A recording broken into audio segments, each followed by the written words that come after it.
There's one thing that you've mentioned multiple times already, so I wanted to get your definition. What would you define honesty as? Well, I mean, speaking the truth would certainly be the easiest way. Like the deeper meaning of honesty.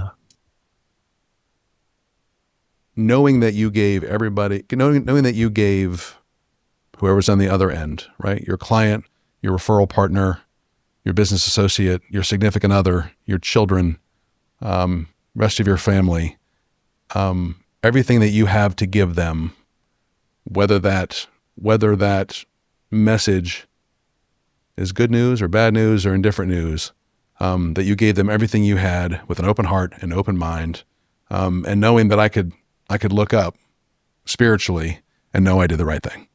And what about the internal conflict? When you have to give someone the honest news, but you know it's going to hurt them, even if it's the right thing to do, even though it's something that will make them a better person, you have to do it because, like, especially I know, like, or I've heard when you're raising children that when you're first raising them, you're not their friend. You're the parent. You're the one showing them the good things to do, the bad things to do, or the bad things to avoid.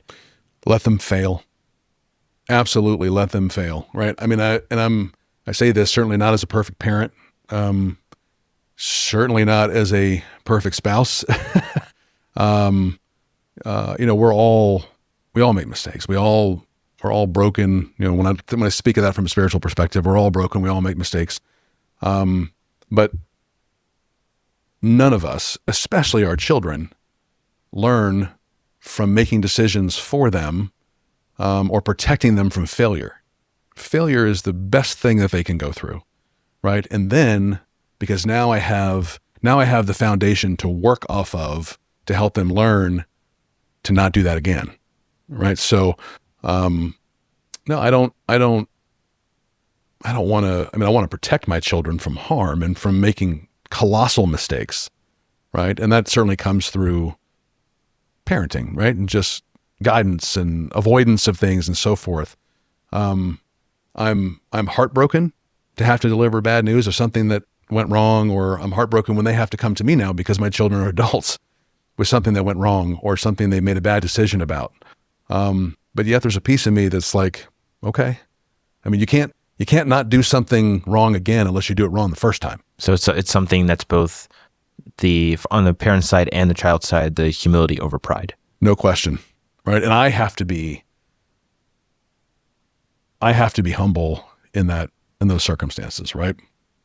And I'm just, in my brain, you're just thinking through circumstances of things where could they have done something different? Sure. But in a way, I'm glad that they did it the wrong way. Right. Because they will achieve happiness and eventually joy. Right.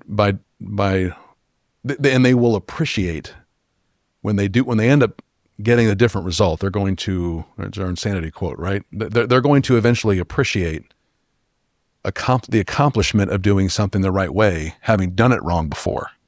Like there's only so much, there's things that you can teach them, and then there's things that they have to teach themselves, or they have to learn from making the mistakes themselves. No question. That's one of the great things about baseball. And it's one of the reasons I love coaching baseball. If you can fail 7 out of 10 times that you reach the plate and be a Hall of Famer, right? Think about that, right? I mean, Hall of Fame hitters, right? Major League Baseball Hall of Famers have 300-ish averages, right? That means you failed 7 out of every 10 times that you reach the plate, right? There is no better sport in my mind that, first, it's slow. You have, comparative to other sports like basketball and football, right, where you don't have time to dwell on your mistakes. Baseball, you have all the time in the world to dwell on your mistakes, right? So you have to be mentally tough to overcome that and be ready for the next play.